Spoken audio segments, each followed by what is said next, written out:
అందరూ మాట్లాడిన తర్వాత అన్ని విషయాలు మిగతా కావాల్సినవన్నీ కూడా గుర్తు చేసుకొని తెప్పించుకుంటున్నారు. అదేవిధంగా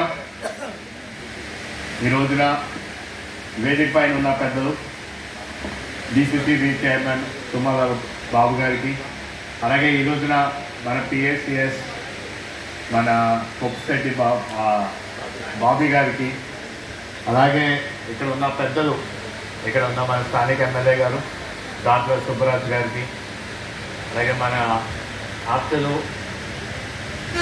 మన చిక్కారు రామచంద్రరావు గారికి, ఆయన ముందు మాట్లాడించుకోండి. ఎందుకంటే ఆయన అన్ని విషయాలు, నేను చెప్పాల్సిన విషయాలు కూడా ఆయన అన్నీ మాట్లాడేస్తుంటాయి. ఇంకా మేమే చెప్పాలో మేము ఆలోచిస్తుంటూ ఉంటాం. బట్ దెన్ అలాంటి సీనియర్ నాయకత్వం ఎప్పుడు కూడా ప్రజల గురించి ఆలోచిస్తూ, ఇక్కడ ఉన్న సమస్యల గురించి ఎప్పుడు అవగాహన తెచ్చుకుంటూ, ఇక్కడ ఏమేమి సమస్యలు ఉన్నాయో ఎప్పుడైనా సరే ఎవరు వచ్చి ఆయనతో మాట్లాడినా సరే వాళ్ళు ఈ ప్రాంతం నుంచి వస్తే ఏ సమస్యలు అక్కడ ఉన్నాయి ఇవన్నీ అవగాహన తెచ్చుకుంటూ మా అందరినీ కూడా యువకులైన మమ్మల్ని ముందుకు నడిపిస్తూ మీరు ఏ విధంగా ఉండాలి.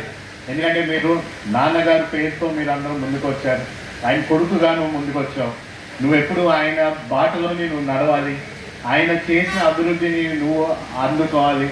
ఆ విధంగా మమ్మల్ని ఎప్పుడు ఆయనే కాకుండా మన వివేకానంద గారు వీళ్ళందరూ కూడా పెద్దలు మాకు గైడెన్స్ ఇస్తూ మీ అందరికీ కూడా ఈ వేదిక మీద మీ అందరికీ చిరుస్థాయి నమస్కారాలు తెలియజేసుకుంటూ, ఈ రోజున చాలా ఆనందకరమైన కార్యక్రమం చెప్తున్నారు. బాబీ గారు వాళ్ళ నాన్నగారు 24 సంవత్సరాలు ఎక్కడ కూడా కంటిన్యూస్గా ఆయనే ఇక్కడ స్థాయిలోనే ఆయన ఉంటూ ఎక్కడ కూడా రైతులకి సమస్యలు రాకుండా వాళ్ళని ఆదుకుంటూ వాళ్ళతో కలిసి నడవడం, వాళ్ళకి అన్ని సమస్యలకి పరిష్కారం చూపించడం అంటే అది ఒక చాలా గొప్ప కార్యక్రమం అని కూడా మీ అందరికీ తెలియజేసుకోవాలి.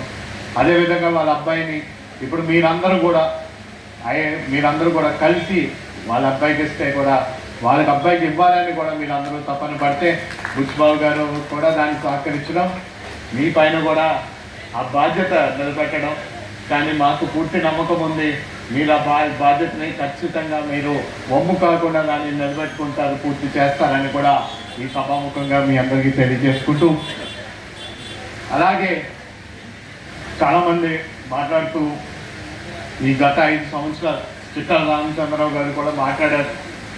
ఎలాగే ఈ గత ప్రభుత్వం మాయ మాటలు చెప్పడం తప్పించి ఎక్కడా కూడా రైతుల్ని ఆదుకునే పరిస్థితి లేదు. వాళ్ళు మాట్లాడిన నవరత్నాలు కూడా పూర్తి చేసిన పరిస్థితి లేదు.